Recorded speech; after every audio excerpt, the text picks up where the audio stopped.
Good evening. Welcome to Left, Right and Centre. I'm Vishnu Shom. On the program tonight, the Maoist ambush in Chhattisgarh that killed 10 policemen and a driver involved in the use of a powerful 50-kilogram improvised explosive device that's left a massive hole on the road and uprooted trees.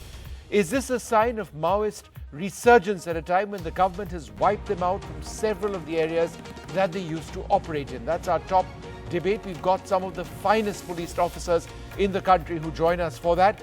Next on the show at 1:30, in the landmark hearings on same-sex marriages, the Solicitor General Tushar Mehta, appearing for the centre, has argued that the issue of granting legal sanction for same-sex marriage must be left to Parliament and that it was dealing with a very complex subject having a very profound social impact, and about 160 provisions of different laws would have to be gone into. On the show tonight, legalizing same-sex marriages, who should decide, the court or Parliament?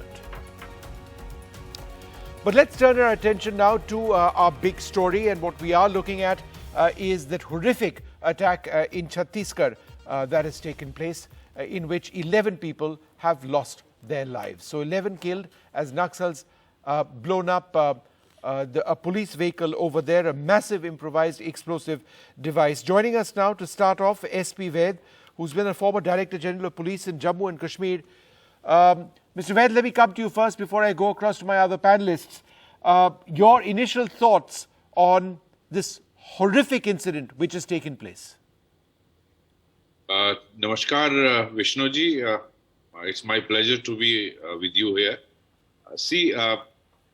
My experience tells me that generally when such incident takes place, sometimes the information is fed to the police, and it's basically a trap laid. Once you have fitted during the night hours the ID, and then you pass the information about some movement of Naxalites in that area, so that the police vehicles come and they are blasted the way it has been. And it's my tribute to those who lost their lives for the sake of country and for establishing peace in this part of the country. I think look at the kind of crater it has created. More than 50 kg or even more would be the explosive. Huge. I think the vehicle must have been completely damaged, and look at the... No, the vehicle has in fact been almost obliterated. Let me also introduce my other panelists. Joginder Singh, former Inspector General of Police in the CRPF. Noel Swaranjit Singh, the former Director General of Police of Andhra Pradesh. We are also joined by Ashwini Dubey, the Senior Advocate of the Supreme Court. Mr. Noel Swaranjit Singh, let me come to you next, sir. From what we are told, this particular vehicle, it wasn't an armoured vehicle, it was a hired vehicle. There were Jawans on this, and there was an attempt to slow down this vehicle. Apparently, there were school children in that vicinity, and that this truck passed that particular area at a relatively slow speed when this actually took place. Do you believe that there was a lot of planning which went behind this attack? Well, firstly, I don't agree with the concept of using civilian vehicles when you have got proper mine-proof vehicles. I don't know why that was done. Number one. Number two, a civilian vehicle will always be compromised. After all, you're in an area which is dominated by Naxals, and they'll have their agents everywhere. So why did these people use civilian vehicles? If the idea was to outsmart them, then you better have a proper plan. Don't compromise your pen. Yeah, no, it's absolutely... A civilian vehicle will be blasted off. It doesn't make sense to me. I don't know. Who did this? Who took this decision? Yeah. So that's what my response to this specific question that you asked. Well, I'll reply to other things. Sure. Also joining us, T.S. Singh Deo, the Cabinet Minister in the Chhattisgarh government. Thanks, sir, very much for being with us. This is absolutely horrific. Are you in a position to share any more details on the circumstances in which this attack took place? I'm unfortunately not in Chhattisgarh. I'm home here in Bhopal. But I have talked to senior police officials too. What they told me was that the blast took place at about 12:45 in the afternoon today.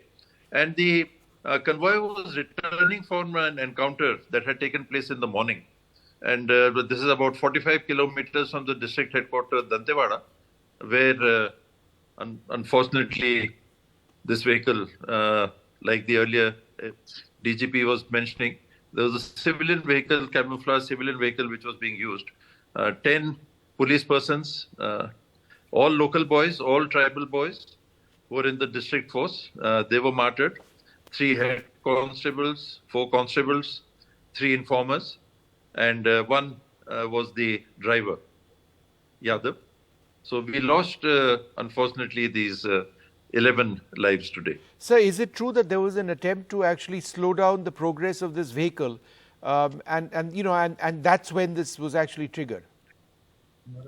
I really don't have information on that. Through the news media itself, we are hearing different versions. Earlier in the morning, it was on the joint area where Orissa, Telangana and Chhattisgarh borders lie. But eventually, when I checked, this was in Dantewada district, 45 kilometers from the headquarters, south of Dantewada.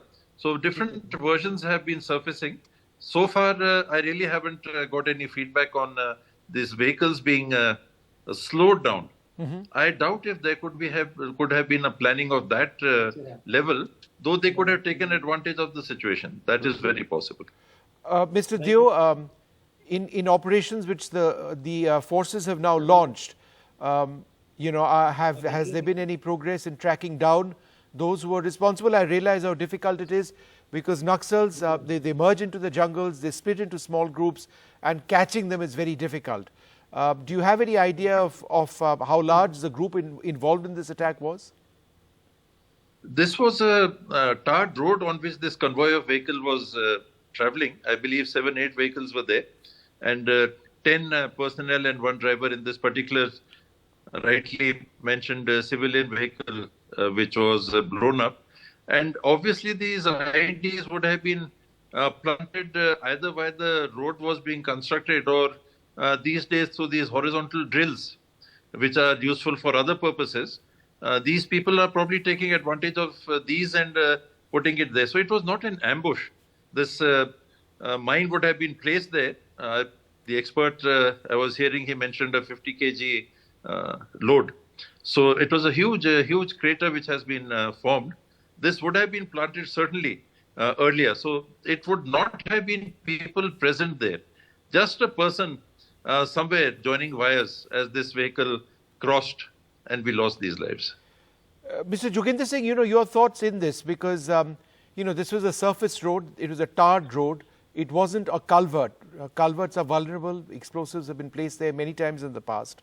How does one actually place 50 kilos of IEDs in a tarred surface?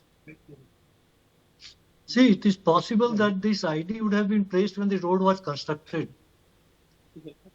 Because see, such a deep, IED, that too on the metal road, you see such a, such a big blast, there is a big crater which has been created. In my view, I think it could have been planted earlier because the road both sides is metal, as I can see from the photographs. Yes. And sir, so how does something like this get triggered?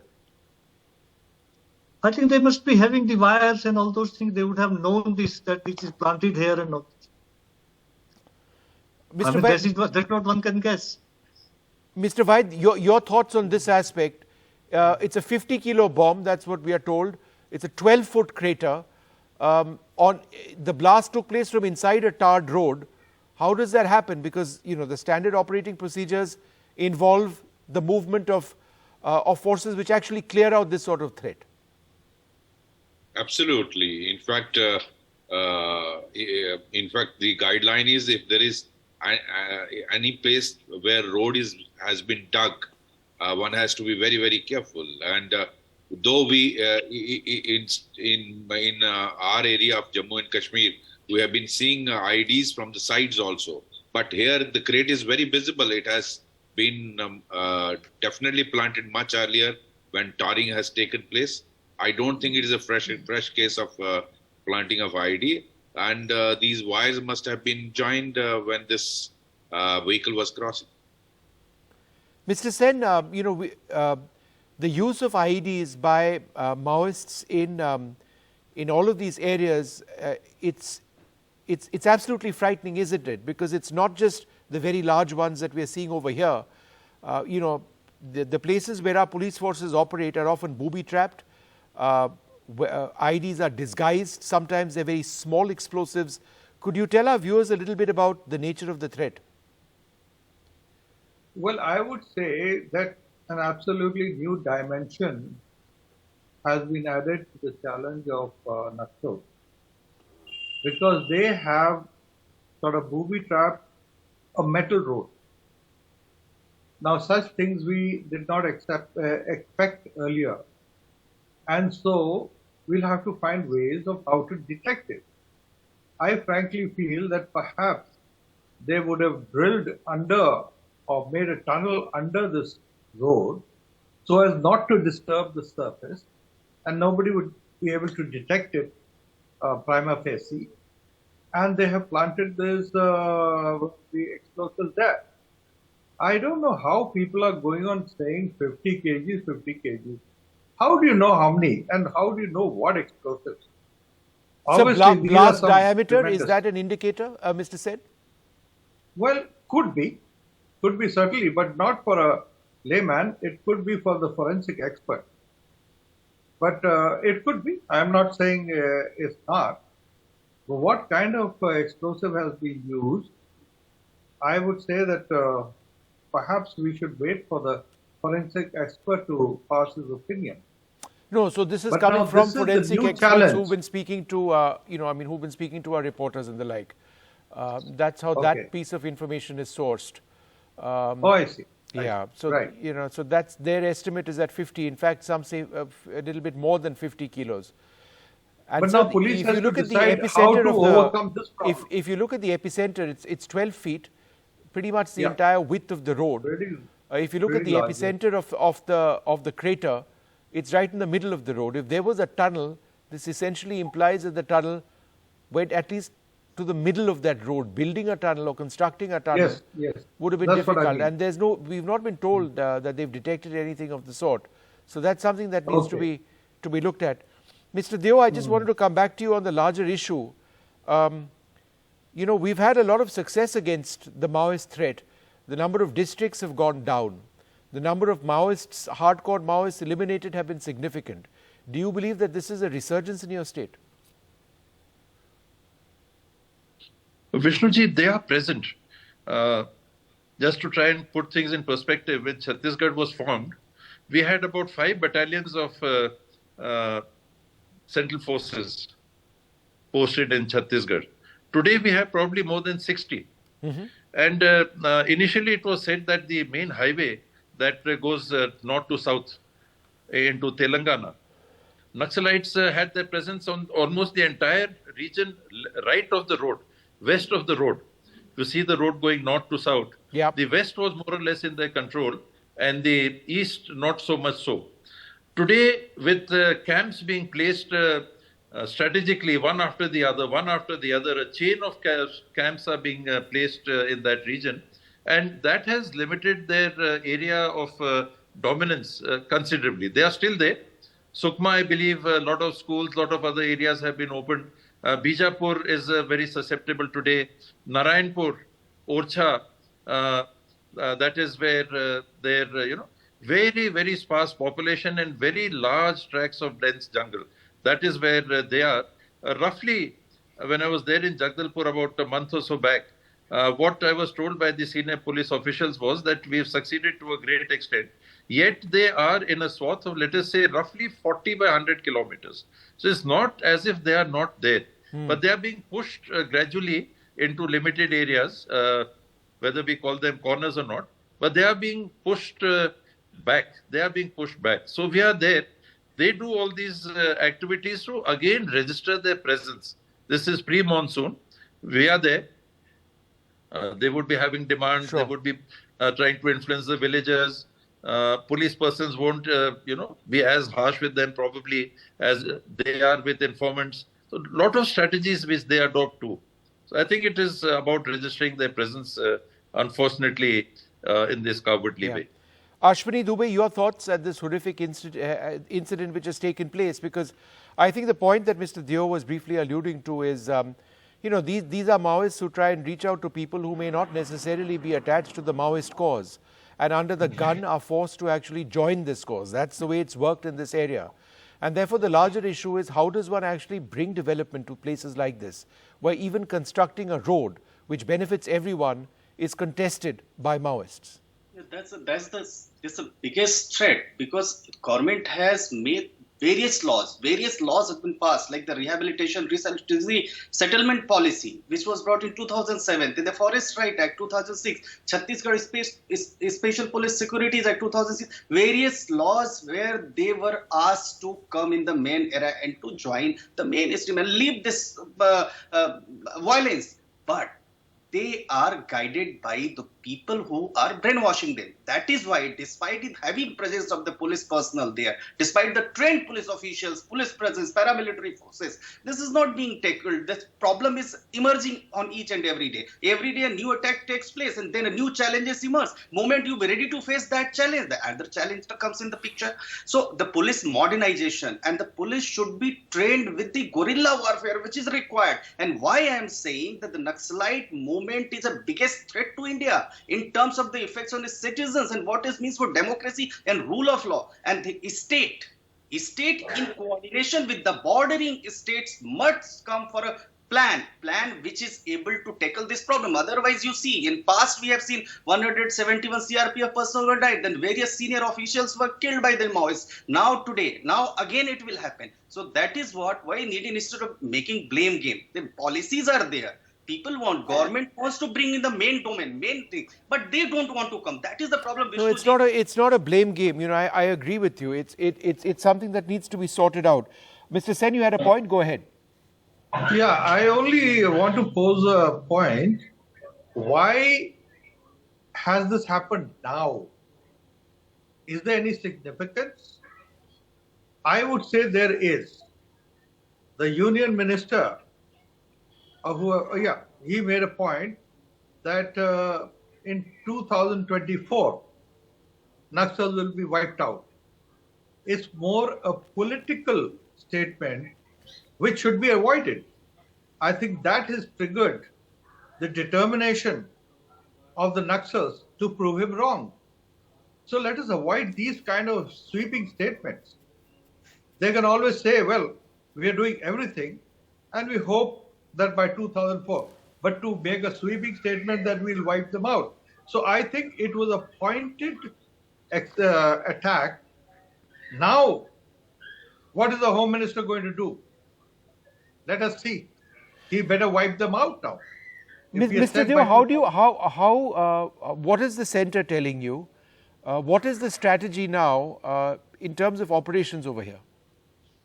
Well, I'm not in sync. Go ahead, Mr. Deo. Frankly, I'm not part of these discussions, but I have not had a sense of disquiet, as if there is a lack of coordination regarding the Naxal activities between the centre and the state. Not once have we felt that.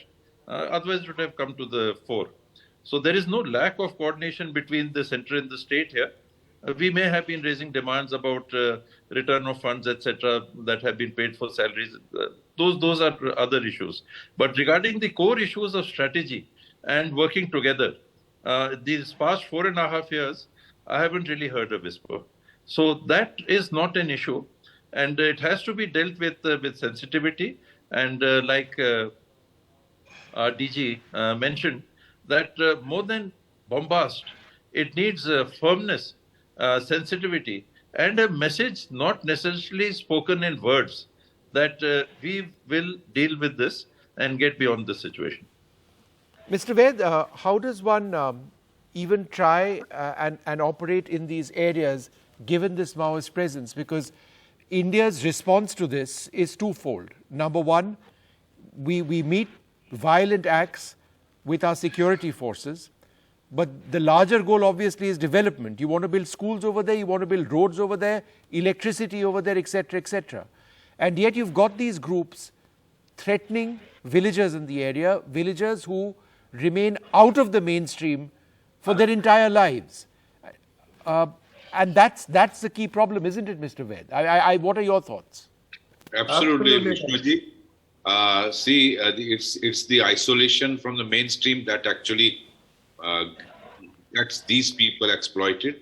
In fact, mainstreaming them in various ways, protecting the forest, making them busy in works, involving the people in all the development and other activities, social activities.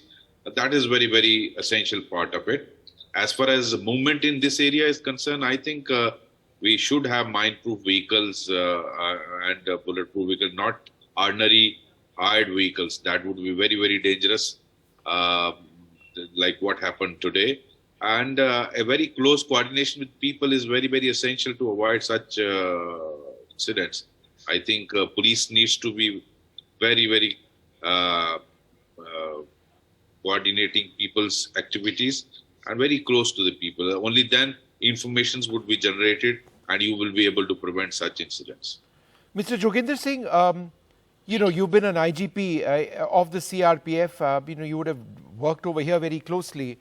As I understand it, the Jawans who were killed were from this particular area. They were part of a district force. There were informers also who were part of them. These were actually some of the best trained people to operate in this area. And their job was actually infiltration and trying to secure information and then perhaps to fight. Do you believe that this was or this group is exactly who the Naxals were trying to target? See, when you work in such areas, you always have an element of risk. Whether you are from central forces or from the local area, people, the insurgents are on lookout for you. You can be seen, but they cannot be seen. But the efforts have, are visible on the ground. Situation is far better now, and you cannot completely rule out that there is still a large area which is jungle area where they can hide. They can still operate. So, see, whichever force you are, whether the local police or whether the central forces, once you work in such areas, you have the risk of getting hurt and all those things. Yeah. It's not always you will have your way. They also will have your way. If you have 100 times, they will have at least one time. Mr. Deo, one final question to you. Your thoughts and prayers for the families of these Jawans who've died. At the end of the day, we've clinically examined what may or may not have happened. And we haven't spoken even once about the lives involved, the lives of the families in this case. Could you share your thoughts, when something like this happens? A very, very sensitive issue. And I feel many a times that this strategy of having local people, it works certainly for the better as far as getting beyond this menace is concerned. So I remember once the Naxalites, they took out a blanket order that nobody is to collect tendu leaves. We are in this tendu leaf collecting phase right now. And villagers rebelled. Today, all these 10 boys, youngsters, responsible police persons who have died, they're all locals. So it will lead to a sense of alienation. So certainly, to the martyrs, may their souls rest in peace. Every day they go out, they are the ones who are very much more aware of the danger that they are going to face. We are safe in our houses because they are there facing this day in and day out. So my deepest condolences to them and the family. There are policies that the government has taken out. We have enhanced help in these cases, but it never measures up to the loss of life which has taken place. We'll certainly be helping the families. Government will be taking care of all that. That will come. But But the local people being eliminated in such large numbers, I think the Naxals are making big mistakes. Yeah. Mr. Ved, last question to you. You, Mr. Sen, and Mr. Joginder Singh have all had, the unfortunate experience or the difficult experience of losing men and perhaps women on your watch in different circumstances.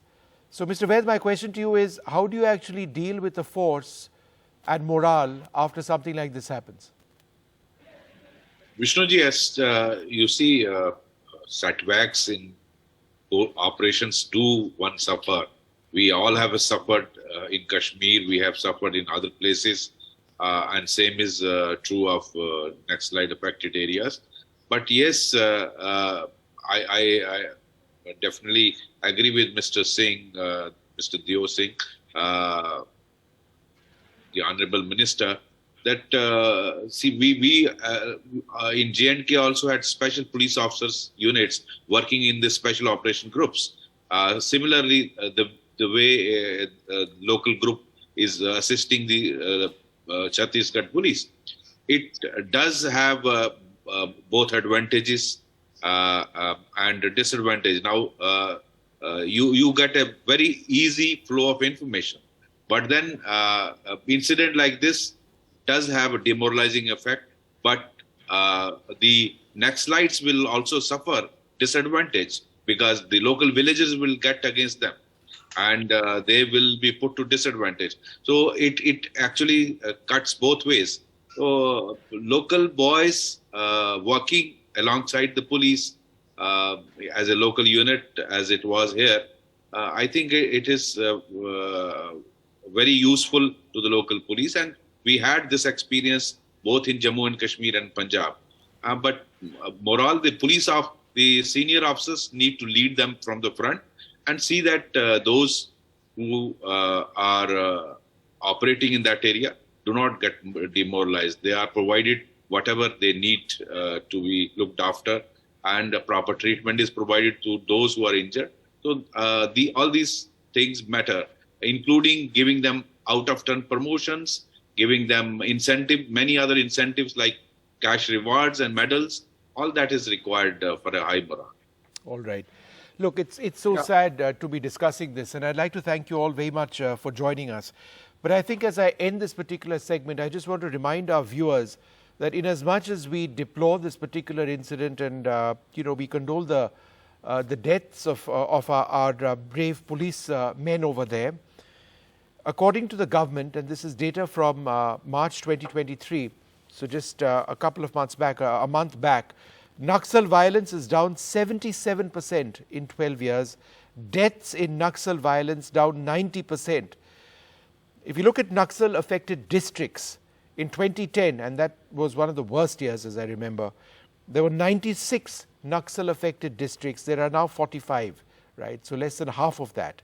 And if you look at deaths in Naxal attacks, and I think this is not just security forces but civilians mixed in, 2010, as I mentioned, was a horrible year.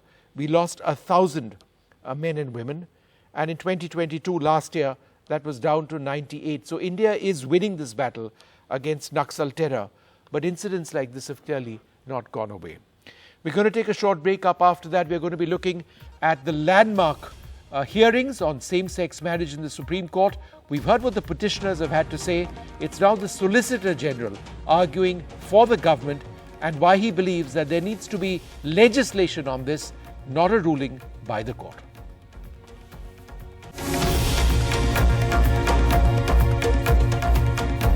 Next on the show at this stage, in the landmark hearing on same-sex marriages, the Solicitor General Tushar Mehta, appearing for the centre, has argued that the issue of granting legal sanction for same-sex marriage be left to Parliament, and that it was dealing with a very complex subject having a very profound social impact, and about 160 provisions of different laws would have to be gone into.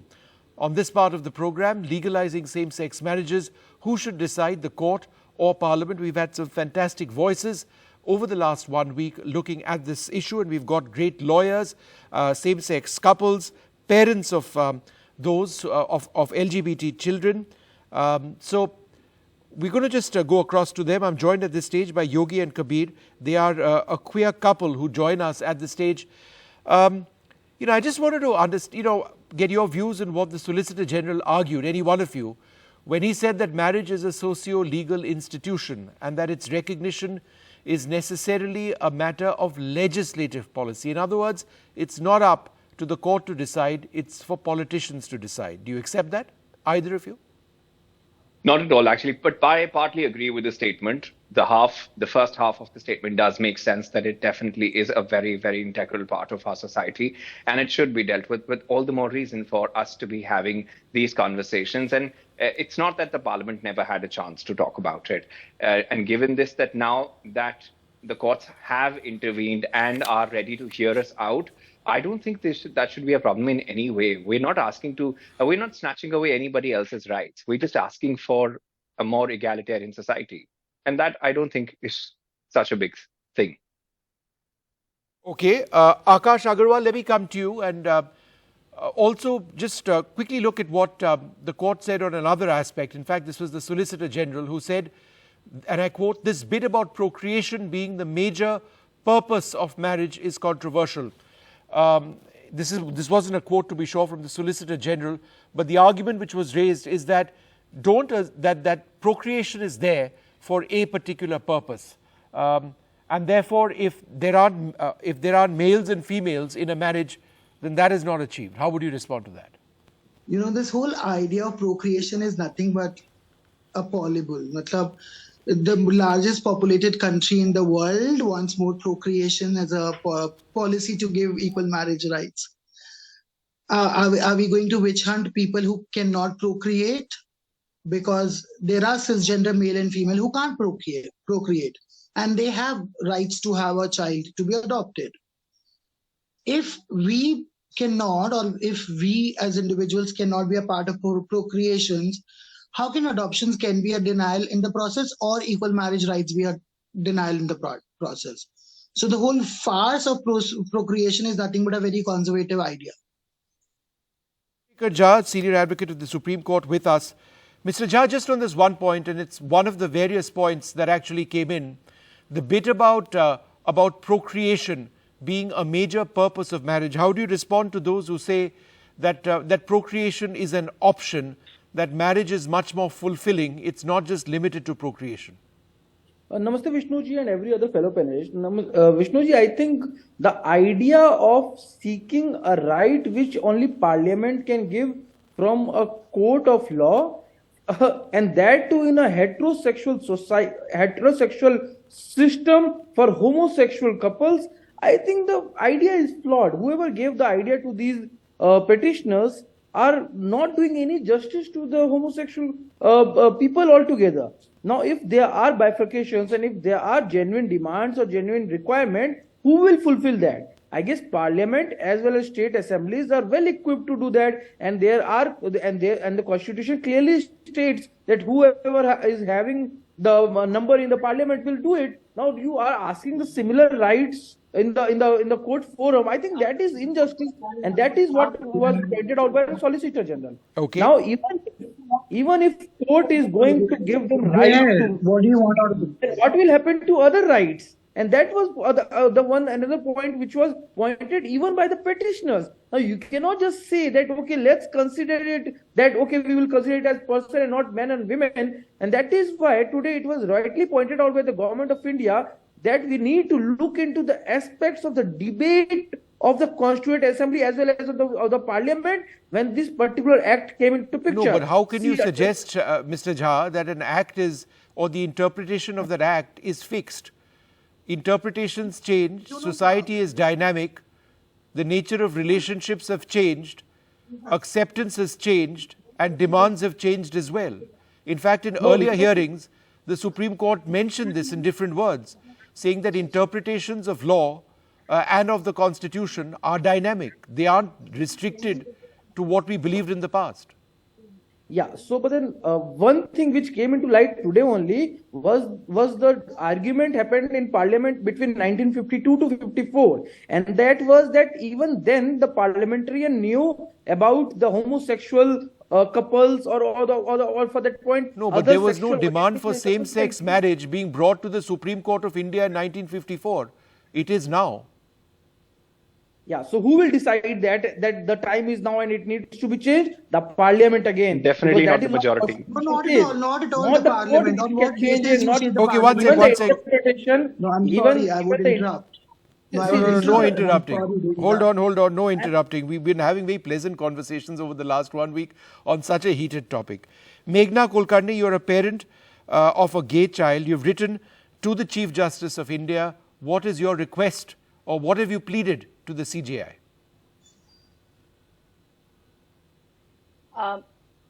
We are a collection of parents who have written. And how many parents? How many parents under the Rainbow Parents are you? It's called There are Swikar, about right? 400 plus parents. 400 plus. Yes, it's called Swikar. The group is Swikar. The name itself suggests that we are for the acceptance. So we are about 400 plus parents, and I'm a parent of of two queer children. So How old are your what kids? was your question? Could you How repeat old that? are your kids? My kids are, the elder one is 23 and the younger one is 18. How do you feel as a parent that your children would never have the life that they want to lead in India without same-sex marriage being at least an option for them? Whether they choose to marry is a separate issue. Yes. But do you feel offended by the idea? Do you feel offended, Meghna, by the idea that some people have the right to get married and your kids don't? Exactly. The bottom line of this whole issue is that it is it's a matter of choice. So if you are denying the choice to a certain group of people, I think that is unfair, that is injustice. So we as parents have joined and we have written this letter so that all of them, everybody has equal rights. Yep. Aruna Desai, in fact, is the founding member of Speaker and also with us on this program. You know, how, Aruna, would you look at what the Solicitor General has said today when he said that the very heart of the Special Marriage Act is recognition of marriage between a quote-unquote conventional man and a conventional woman, and that the request which is now being made by the petitioners is to rewrite this basis to suit the circumstances that they are posing, and that if that basis has to be rewritten, it has to be done in Parliament. Yes, yes, we are requesting whoever is the deciding authority, we are requesting to rewrite the law and allow everyone to marry. Let them decide whether they want to marry or not. Let our children decide. Are you also the parent of a queer child? Yes. How old is your child? 32-year-old. And does he seek to, or does he or she seek to be in a committed relationship? In other words, a marriage? Yes. And is that something something that you've always hoped for a long period of time, that your child is happy in a marriage? Is that been something that you constantly think about? Yeah, so when we have written this letter, it's not only for my child, but it's for the whole community, for all the children, you know. On behalf of them, we are writing that let the law be there for the same-sex couple and for everybody for that matter. Let them decide whether they want to marry or not. Okay. When the law is there for heterosexual people, not everybody marries, no? So some people do not marry also. Sure. So let them decide. But the law has to be there for, if it is there for me. Because that's what it's all about, isn't it? It's the right to choice. For everyone. At one level, we are talking about same-sex marriage and all sorts of rights, but ultimately it's that right to choice which has been denied, which is what you're fighting for. Again, Yogi or Kabir, a question to either one of you. This is what the Solicitor General said: you cannot substitute legislative intent which is otherwise manifest, and you cannot read words of larger amplitude in place of words of smaller amplitude. In other words, you cannot say persons instead of man or male or woman. I mean, it's not good enough to just use words instead of the words which have been used in the past. How would you respond to that? You know, the funny thing is about this is that the stance that they are trying to present is really sad, because it's kind of a self-referencing point. They're saying, I am right because I have said I was right. And if your basis of communication is that, and on top of it, you're saying that not only am I not going to listen to you, this is not the forum, and I will choose the forum, and I will choose the reference points as well. So when you start that with that basis, you are obviously not on an equal footing. So how can, and the basic questioning of this entire communication and this issue is that how can majority decide the rights of a minority? It is statistically, historically, and scientifically proven that queer community will always be a minority, which has always existed and will always continue to exist. How can the majority take a call on a minority without even letting them have a voice? So, Yogi, let me ask you another aspect in all of this. I brought it up a couple of days back. Isn't there a shocking lack of understanding of the difference between a male and a female and a man and a woman? The idea of male or female is very different from man and woman. You know, one is a social construct, one is an idea, and one is based on genitals. Isn't that something which has been confused very often, the difference between the two? It is. And I think it will take some time for people to understand that everything is not black and white. And not binary. And not binary, of course. It's not binary. And I'll just give example of my own parents.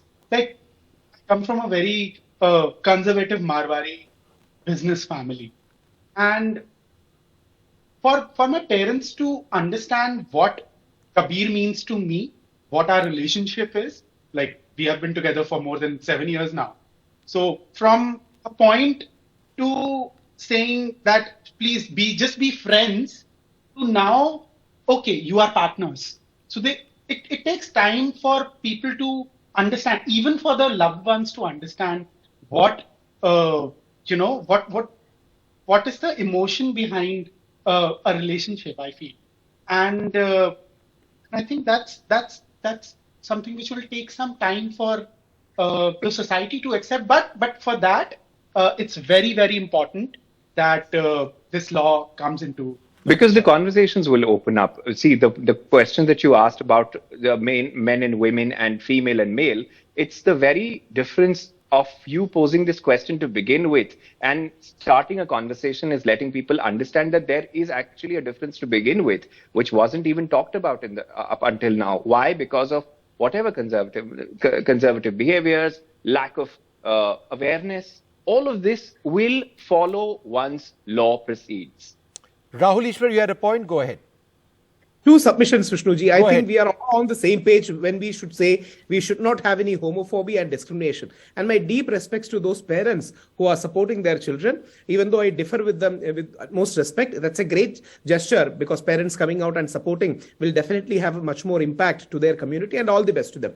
Two things. One, from the entire right-wing spectrum, we don't agree with the whole social construct theory of gender. We believe there is biological, neurological base for gender, and that is not the artificial social construction from the left liberal prism, which says, you are only born with one thing and it's a social construction. We don't agree with that entire theory. Not only in India, in US, even in Europe, there is a strong debate regarding the whole left liberal premise, which says man is only born but 1 second, your identification as a man or woman or anything that you choose is not a left liberal construct.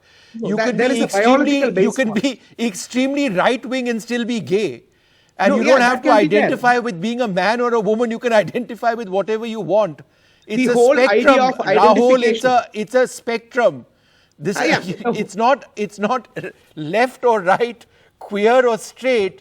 It's an identity that you seek and identify with, which could be anything. I concede that there is a viewpoint like that. I concede with respect. But it's not left liberal for heaven's sake. I concede with respect that there is a viewpoint like that.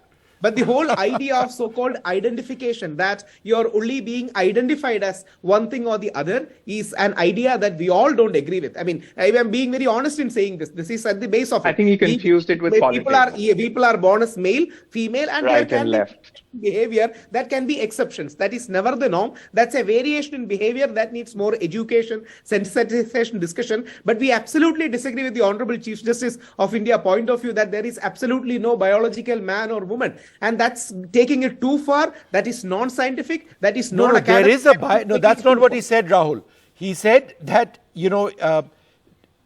identification, you don't identify, you don't make an identification based on your genitalia. Your genitalia obviously defines you as a man or as a male or a female. No one is saying, no one is in denial of that.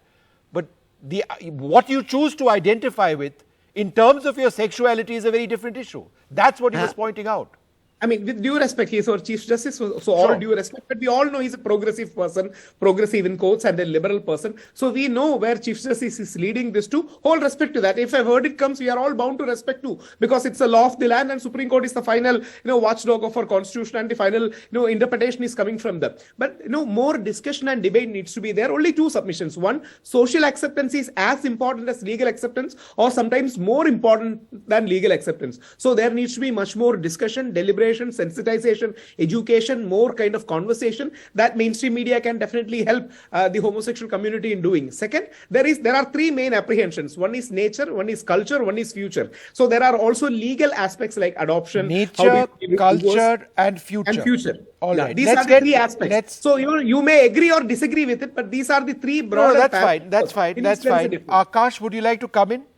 That on the issue of nature, culture, and future, there are differences. Absolutely. So if you look at the issue of nature, the argument is that somehow you are unnatural. Let's take that one first. How would you respond?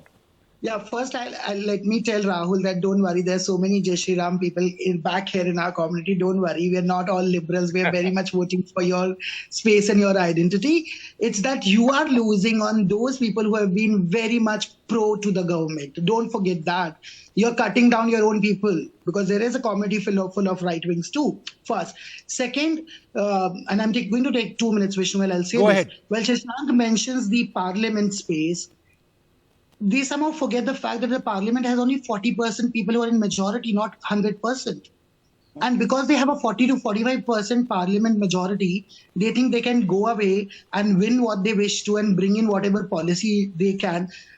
And that is why they want the process to go in parliament, because their ideology is clean and clear, that they're not looking forward for this thing to come out and be accepted. So why do we trust a parliament whose majoritarian power ideology we know where it will lead?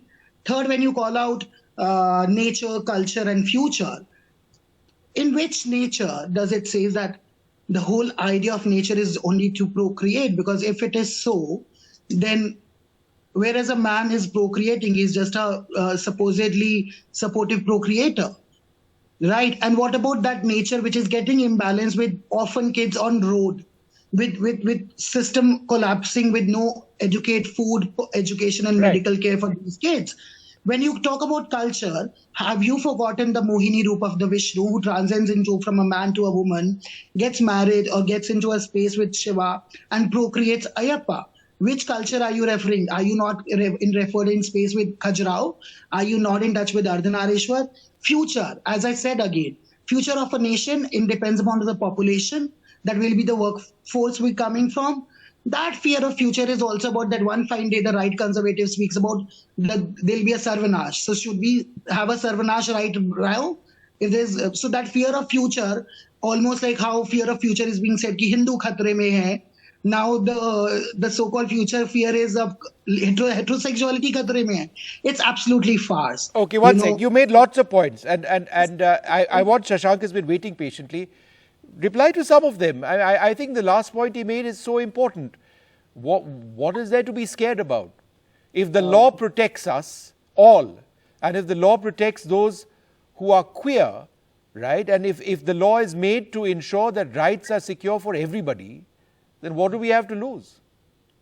Vishnuji, Akashji had too many flaws in his arguments. I fail to see that from where will I start. But then there are 3 points. Point number 1, government is 40%, but we are talking about parliament. Parliament talks about both government and the opposition. So the entire parliament is required to pass a law. Sir, And it's not I'm sorry, let's not go there because No, let him how make his big point. there is Akash, don't this thing. Let him make his point, please. Yeah, go we ahead. all know how bill comes in parliament. Parliament as well as That's it. please Akash, please, I am so sorry, please don't disturb. Parliament of India as well as 28 states and 6-7 union territories, everyone has right, not court. And I am just saying that not the government of the country, but the parliament will decide this particular thing. And this is not what I am saying, but the Constitution of India is saying.